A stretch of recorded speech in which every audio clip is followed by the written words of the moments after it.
The last time I stood in the community hall of San Jacinto, sunlight sliced through the stained glass windows and scattered jagged colors across the tiles. Dust hung in the gold beams. I remember the weight of so many eyes on me, neighbors, cousins, tears. Their faces were arranged in a circus of disbelief and disdain, mouths ready to suck away the air if I dared to breathe. I was 18, too tall already, nervous in a blue sweater I'd outgrown by 2 summers, and the click of the microphone in my clammy hand sounded like something breaking inside my chest. My mother sat in the front row, hands pressed together, fingertips gripped so hard they'd blanched. I saw her lips move in silent prayer. Over her shoulder, my Uncle Hector half smirked, his arms spread over 2 folding chairs as if even humility could not fit him. Beyond him, the rest, old Abuela Marisol surrounded by her court of anxious women, Atala the baker nodding behind her thick glasses, Lucio from across the hallway building. It seemed every person I'd ever known was there to witness this. What would it be? Declaration? Confession? Folly? I made my voice loud enough for the back rows. I want to be a data artist, that's my dream. I know it sounds strange. A trickle of laughter rolled up uncertain, then gathered confidence as San Jacinto's sense of propriety loosened. I watched faces shift from unease to amusement, watched my cousin Diego try to hide a snort behind his fist. Even Father Tomás, who'd spent 2 decades coaxing faith from skeptics and addicts, seemed momentarily bereft of words. Hector raised his voice. Artista de datos. You want to draw pretty pictures on computers, Chico? His friends, men who'd worked roofs and kitchens since they were 12, brayed. Where's the money in that, compa? I tried to ignore the heat in my cheeks.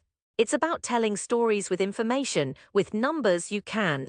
Numbers, that was Pillar, my aunt, shaking her head. Since when do numbers matter more than people? They are people, Tia. Every dataset is a life, every. There he goes, Diego interrupted. I heard the exhaustion in his voice, as if my very imagination was a labor that taxed him. Why can't you just work at the store like the rest of us? Old Marisol clicked her tongue. Why must you shame your mother with these things? Why be strange? The room was a tide, and I was swept out deeper with each laugh, each roll of the eye, each question tossed not to learn but to land a blow. I forced myself to stand tall, but my voice frayed. I don't want to disappear into someone else's story, even if it's hard. My plea broke against the wall of their certainty. The decision was made for me there, between the smell of old incense and cake, in the echoing sanctuary of routine disapproval. Even my mother, after, in our apartment carved from the city's creaking bones, dared only say, they laugh because they don't know, Hijo. But it's easier for everyone if you stop making them worry. She did not meet my eyes. There was fear where hope might have lived once. For the next 2 years, I moved as if submerged, working at Don Marco's tienda from 6 to 3, sorting sacks of beans, balancing receipts before the sun hit its stride. My mother clipped coupons with more intent than I mustered for anything. The city lurched on in waves outside our walls, neon and grime, the distant laughter of children, the still-life sadness of old men with dreams folded in their wallets. At night, after washing the white plastic counter of the store, I would slip away with my battered laptop. My mother would watch me, silent, as if she feared I was communing with spirits. She never asked what I did, only shook her head. On that laptop, I learned. I scraped public data from the government's website: traffic deaths, air pollution, stolen bikes by neighborhood. I fed numbers to algorithms I taught myself to understand, built maps of suffering. I learned how to make the invisible plain, violence rising and falling with the cost of beans, education cratered where bus routes failed, patterns flickered. I told myself, here in these shapes is proof we are not alone. There is meaning in the margins. Sometimes I emailed organizations, art collectives, anyone who would listen. Most never wrote back.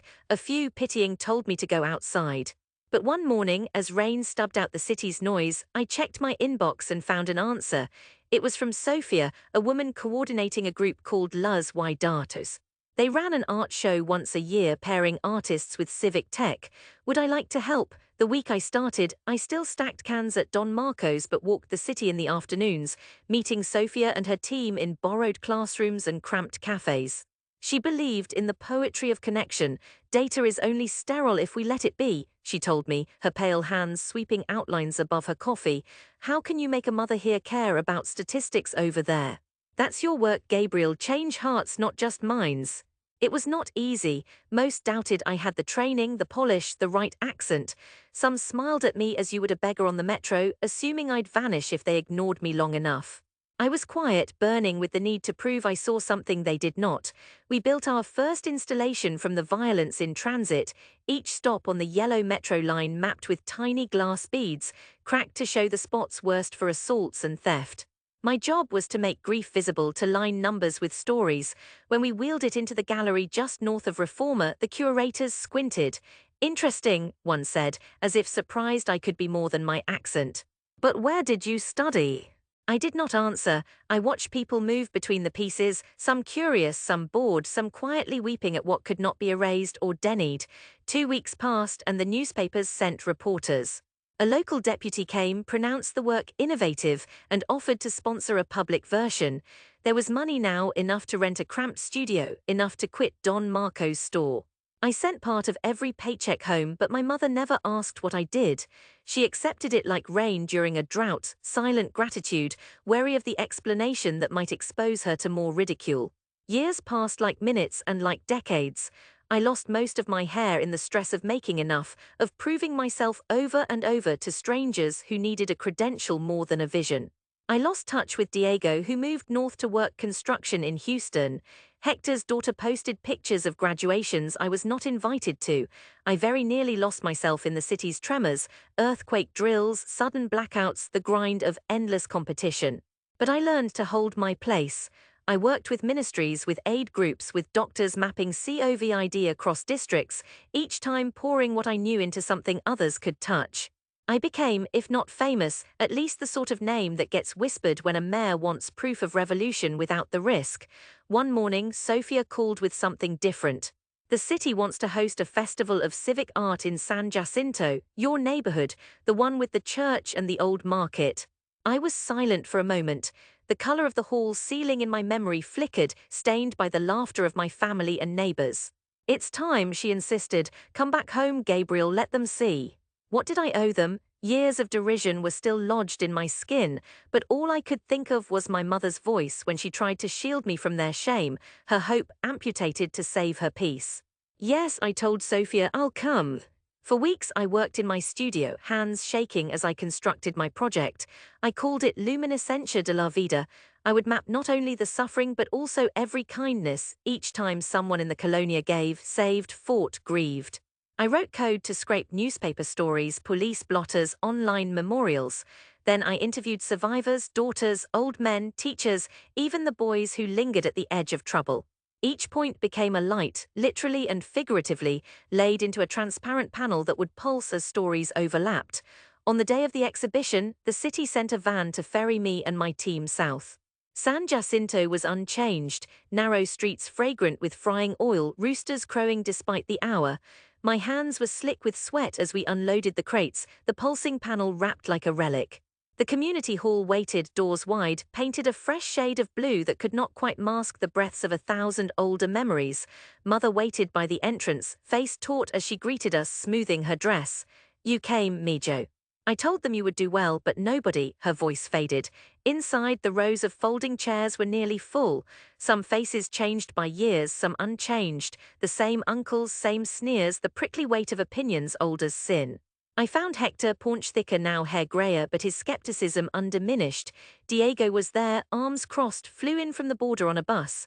Marisol whispered the rosary with brittle fingers. All the old women, even Atala, pushing 90, sat bundled in cardigans. This time my name was announced by the mayor's assistant. Lights dimmed.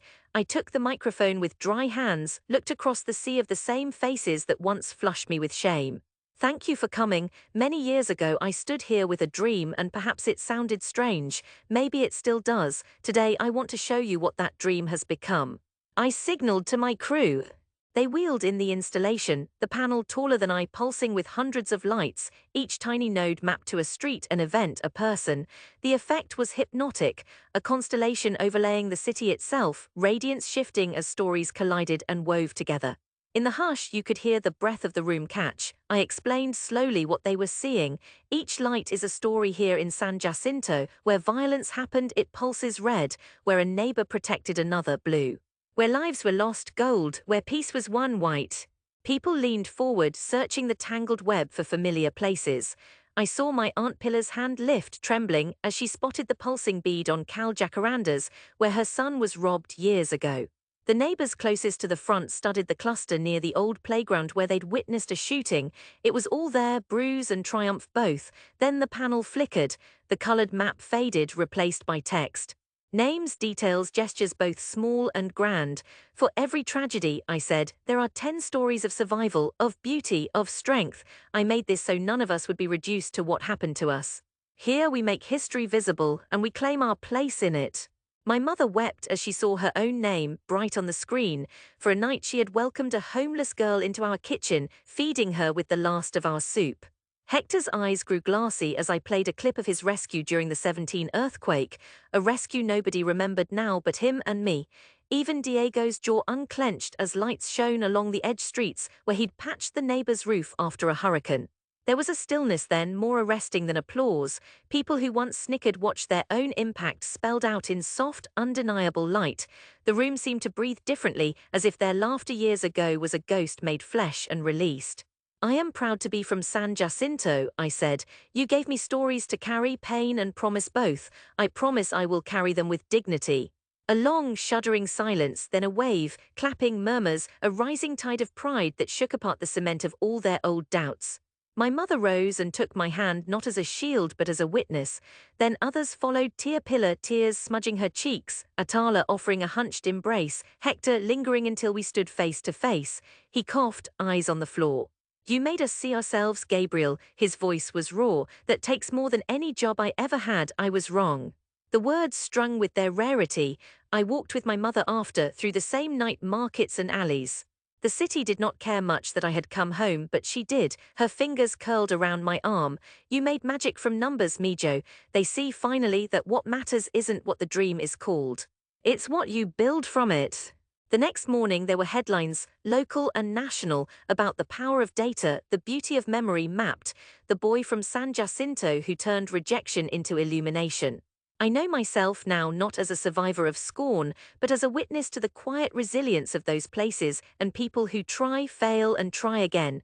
I know that dreams do not have to be loud to split stone. That sometimes the proof of our success is simple, to come home, to lift the shame from a mother's heart, and to help a neighborhood see its own light shining through the cracks.